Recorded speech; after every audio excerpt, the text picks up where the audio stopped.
के बारे में पूछा जाए तो हम शर्त लगा सकते हैं कि आधे से ज्यादा लोग आर्कियोलॉजिस्ट के काम को बोरिंग कहेंगे, जहां अधिकतर लोगों को लगता है कि इस काम में कोई भी फन और एडवेंचर नहीं है।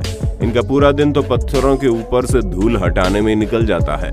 पर भाई साहब जरा ठहर जाइए, क्योंकि आर्कियोलॉजिस्ट की जिंदगी केवल धूल मिट्टी हटाते हुए नहीं निकलती, बल्कि कई बार इनके साथ ऐसी नायाब चीजें लग जाती हैं जिन्हें देखने के बाद खुद आर्कियोलॉजिस्ट के होश उड़ जाते हैं। फिर चाहे वो 3000 साल पुराना मोबाइल फोन हो या फिर एक ऐसी डिस्कवरी जिसकी मदद से ये पता चलता है कि आज से 2000 साल पहले भी इलेक्ट्रिसिटी पृथ्वी पर मौजूद थी। दोस्तों, अगर हम दुनिया के सबसे पहले मोबाइल फोन की बात करें तो उसे 3 अप्रैल 1973 में इवेंट किया गया। पर अगर हम आपसे ये कहें कि आर्कियोलॉजिस्ट को 19वीं शताब्दी का नहीं बल्कि आज से करीब 2800 साल पुराना मोबाइल फोन मिला है, तो आप क्या कहेंगे? अब इस बात पर विश्वास करना थोड़ा मुश्किल है, पर दोस्तों हम मजाक नहीं कर रहे। असल में ऑस्ट्रेलिया के एक टाउन में जब खुदाई हो रही थी, तभी अचानक से ये डिवाइस आर्कियोलॉजिस्ट के हाथ लगा, जो दिखने में बिल्कुल नोकिया मोबाइल फोन जैसा है। पर जब इस डिवाइस पर रिसर्च की गई तो ये पता चला आज से 2800 साल से भी ये पुराना है। और इसके आसपास जो सॉइल कंपोनेंट मिले उससे पता चला कि ये मोबाइल फोन मेसोपोटामिया का है, ना कि ऑस्ट्रेलिया का। अब ये चीज सुनने के बाद हर कोई हैरत में पड़ गया, क्योंकि जिस मोबाइल फोन को बनाने में हम इंसानों को इतने साल लग गए, वो भला आज से हजारों साल पहले कैसे मौजूद हो सकता है। दोस्तों, 19वीं शताब्दी के अंत में एक साइंटिफिक आर्कियोलॉजिकल एक्सपीडिशन के दौरान जब जमीन में खुदाई की गई तो उनके हाथ एक ऐसी चीज लगी जिसके बारे में उन्होंने कभी नहीं सोचा था। और वो चीज कुछ और नहीं बल्कि कई सारे इंसानी कंकाल थे। पर सबसे इंटरेस्टिंग चीज तो ये थी कि जितने भी कंकाल मिले उनमें से अधिकतर की लंबाई बहुत ही ज्यादा थी। और सिर्फ लंबाई ही नहीं बल्कि उनका पूरा का पूरा शरीर ही विशालकाय दानवों जैसा था, जिसका अंदाजा आपको इन तस्वीरों से बखूबी लग गया होगा। हालांकि ये फिर भी ठीक है, लेकिन रिसर्चर्स का दिमाग तब घूमा जब उनमें से कुछ के सिर पर हॉर्न यानी कि सींग बने हुए थे। हालांकि वैज्ञानिकों ने इसके सिर के बारे में जानने की बहुत कोशिश की, आखिर इन सींग के पीछे का क्या राज है। लेकिन इस बारे में रिसर्च करते करते वैज्ञानिकों के बाल सफेद हो गए, पर अभी तक उन्हें कुछ भी पता नहीं चला। अब जरा आप इस हैरान करने वाली डिस्कवरी के बारे में भी सुन लीजिए, जहां 1930 के दौरान कोस्टा रिका में जब स्टोन बॉल्स को डिस्कवर किया गया तो हर कोई सोच में पड़ गया। वैज्ञानिक तक इस बात को समझ नहीं पा रहे थे कि ये विशालकाय पत्थर आखिर बने तो बने कैसे। हजारों साल पुराने इन विशालकाय पत्थरों का इंसानों द्वारा बनाया जाना तो लगभग नामुमकिन है।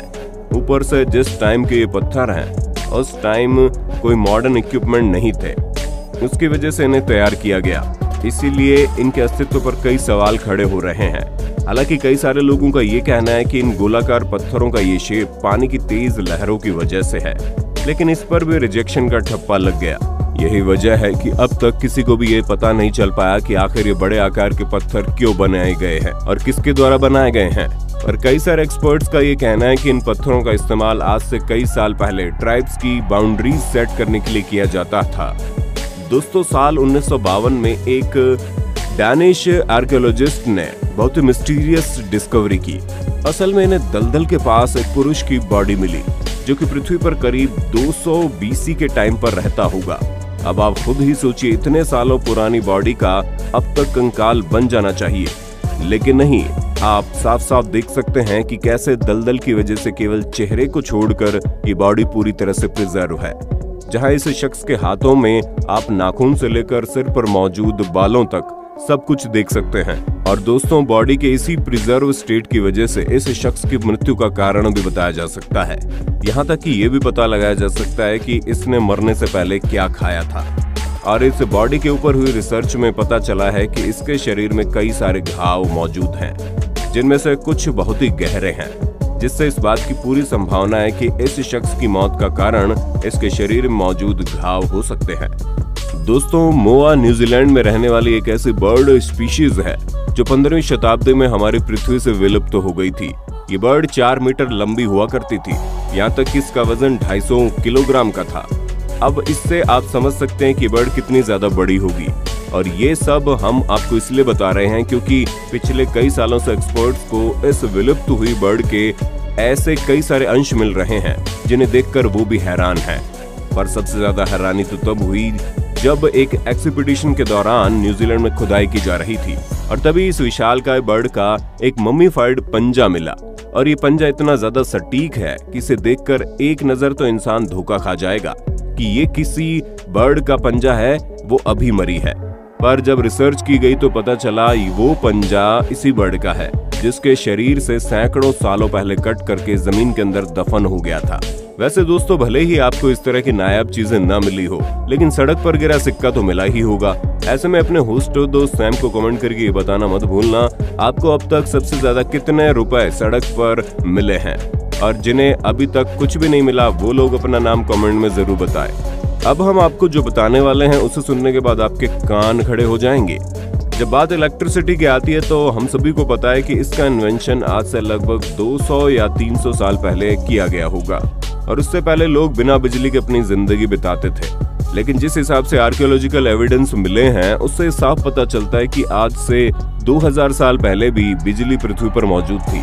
हम ऐसा इसलिए कह रहे हैं क्योंकि अभी कुछ ही समय पहले दुनिया की सबसे पहली बैटरी की खोज हुई। ये एक 13 सेंटीमीटर का जार है जो बिटुमेन और आयरन रोड से फिल्ड है, और इस एक जार के अंदर एक कॉपर सिलेंडर है जिसके अंदर आयरन स्टड भी मौजूद था। साथ ही साथ इसमें एसिड भी फिल किया गया था।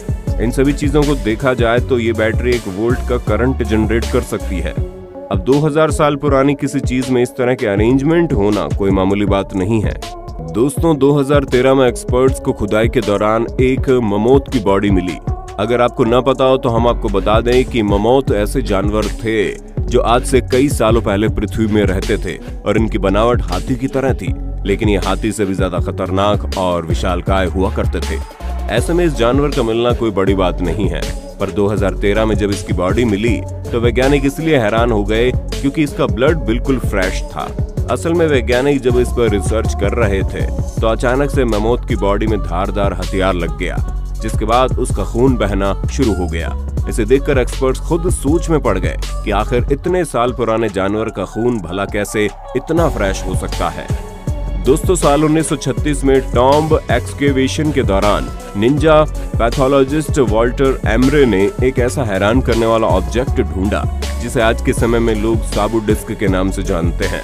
असल में इस डिस्क का शेप बिल्कुल राइट राउंड है, जिसे देखकर ऐसा लगता है ये कोई सीडी प्लेयर का डिस्क हो, और इसीलिए इसकी डिस्कवरी के बाद इसके बारे में कई सारे आर्गुमेंट्स हुई, जहां पर एक्सपर्ट्स का इसके बारे में कुछ अलग ही विचार था। कुछ का तो ये भी कहना है कि इसे फूड के लिए प्ले किया जाता था, लेकिन इसका डिस्क इतना ज्यादा अलग है कि पक्के तौर पर कुछ भी कह पाना बड़ा मुश्किल है। इसलिए वैज्ञानिक अभी भी इस यूनिक डिस्क के बारे में कुछ भी बता नहीं पाए हैं।